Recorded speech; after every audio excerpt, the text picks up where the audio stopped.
દર વર્ષે ઉજવાતા fathers day નિમિત્તે આજે આપણે ધાનેરાના એક એવા પિતાની સંઘર્ષગાથા જાણીશું જેમણે પોતાના સંતાનોના ઉછેરમાં કોઈ તકલીફ ના પડે તે માટે માત્ર 36 વર્ષની નાની ઉંમરે પત્નીનું અવસાન થવા છતાં આખી જિંદગી એકલા હાથે વિતાવી દીધી હતી।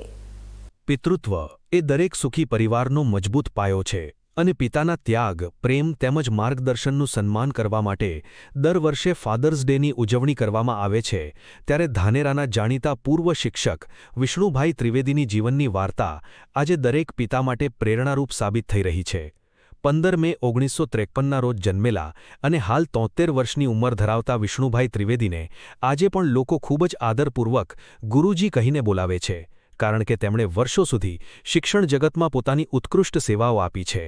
વિષ્ણુભાઈના લગ્ન વર્ષ 1972માં થયા હતા અને લગ્ન જીવનના 18 વર્ષ પત્ની સાથે ખૂબ જ સુખપૂર્વક વિતાવ્યા બાદ અચાનક પત્નીનું ટૂંકી બીમારીના કારણે અવસાન થતાં તેમના જીવનમાં દુઃખનો પહાડ તૂટી પડ્યો હતો।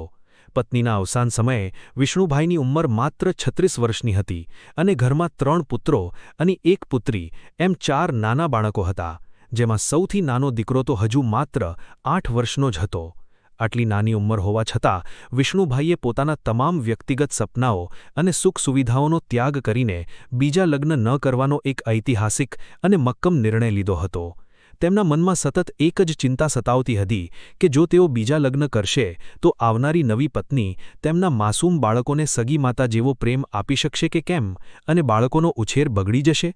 બસ આ જ એક પવિત્ર વિચાર પર અડગ રહીને તેમણે પોતાની યુવાની સંતાનોના ભવિષ્ય પાછળ ખર્ચી નાખવાનું નક્કી કર્યું અને જાતે ઘરમાં રસોઈ બનાવી બાળકોને જમાડી શાળાએ મોકલતા અને પોતે પણ સમયસર શિક્ષક તરીકેની ફરજ પર જતા હતા। મારું જે જીવન છે એ ખૂબ જ સંઘર્ષમય રહ્યું છે, કારણ કે મારી 18 વર્ષની ઉંમરે મારા લગ્ન થયા હતા। મેં એસએસસી પણ અને પીટીસી કોલેજ પણ મારા લગ્ન પછી થયા। 18 વર્ષે મારા મેરેજ થયા અને એના પછી 18 વર્ષ સુધી અમે પતિ પત્ની બંને સાથે જીવન ગુજાર્યું। એકવાર ઓચિંતો એમને તાવ આવવાના કારણે બ્રેઇન હેમરેજ થયું, નસ ફાટી ગઈ મગજની અને એમનો અકાળે અવસાન થયું।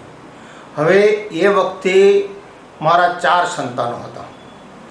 2 સંતાનો 3જા ધોરણમાં ભણતા હતા અને 1 સંતાન 6ઠામાં ભણતો હતો અને 1 સંતાન 8માં ભણતો હતો। એ વખતે મારા ઉપર આબ તૂટી પડ્યો હતો, મને કોઈ દિશા સૂઝતી ન હતી।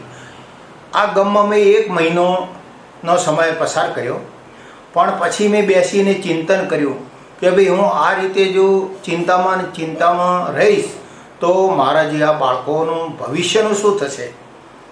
મારા નસીબમાં તો જે લખ્યું હતું એ બની ગયું બનવા કાળ।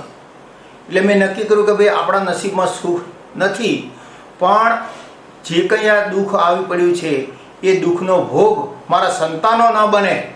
પોતાની યુવાની અને સુખચેન માત્ર સંતાનોના ઉજ્જવળ ભવિષ્ય માટે ન્યોછાવર કરનાર વિષ્ણુભાઈ ત્રિવેદીએ એક આદર્શ પિતા તરીકેની પોતાની ફરજમાં 100% ખરા ઉતરીને બતાવ્યું છે।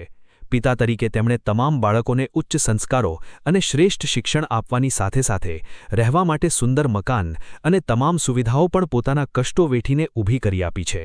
જીવનસાથી વિનાનું આ એકલવાયું જીવન જીવવું ખૂબ જ કઠિન હતું, પરંતુ બાળકોના ચહેરા પરનું સ્મિત જોઈને વિષ્ણુભાઈ પોતાના બધા જ દુઃખો ભૂલી જતા હતા। તેમનો એક કપરો અને વિકટ સમય હવે પૂર્ણ થઈ ચૂક્યો છે અને આજે તેમના 3ય પુત્રો પોતાના પગભર થઈને ખૂબ જ સુખી જીવન જીવી રહ્યા છે તથા પુત્રી પણ પોતાના સાસરે સુખી છે। આજે જ્યારે સમાજમાં કળિયુગની અસર વચ્ચે વૃદ્ધાશ્રમોની સંખ્યા સતત વધી રહી છે અને કેટલાક સંતાનો પોતાના ઘરડા માતાપિતાની સેવા કરવાથી દૂર ભાગી રહ્યા છે, ત્યારે વિષ્ણુભાઈ ત્રિવેદીના પુત્રો અને પુત્રવધુઓ દ્વારા થઈ રહેલી તેમની સેવા આજના આધુનિક સમાજ માટે એક ઉત્તમ અને અનુકરણીય દાખલો બેસાડે છે। આજે વિષ્ણુભાઈનું ઘર દીકરા દીકરીઓ અને પૌત્ર પૌત્રીઓથી ગૂંજી રહ્યું છે અને તેઓ 4થી પેઢી સુધી પહોંચીને પોતાના પરિવાર સાથે ખૂબ જ આનંદ, સેવા અને ધાર્મિક પ્રવૃત્તિઓમાં સમય વિતાવી રહ્યા છે।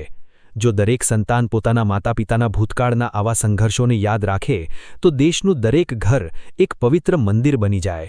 એની તમામ જવાબદારી મેં સંભાળી છે। માતા અને પિતા બંનેની ફરજ મેં અદા કરી છે અને બાળકોને ખૂબ જ સુંદર સંસ્કાર આપ્યા છે અને એ સંસ્કારના કારણે આજે જે મારા છોકરાઓ છે એ એક શિક્ષકમાં છે મોટો છોકરો, બીજા નંબરનો નગરપાલિકામાં સર્વિસ કરે છે અને ત્રીજા નંબરનો આજની તારીખમાં નગરપાલિકાનો સભ્ય બનેલો છે.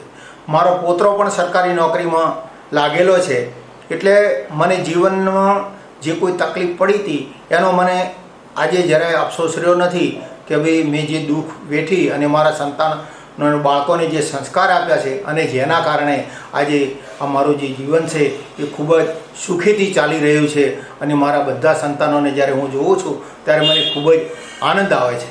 ફાધર્સ ડે નિમિત્તે ધાનેરાના વિષ્ણુભાઈની આ સંવેદનશીલ જીવનગાથા સમાજને એ સંદેશ આપે છે કે પિતા એ પરિવારની એવી ઢાલ છે જે પોતે અસહ્ય પીડા સહન કરીને પણ સંતાનોના જીવનને ખુશીઓથી ભરી દે છે અને પિતાના આવા અમૂલ્ય ઋણને ક્યારેય ભૂલવું ન જોઈએ.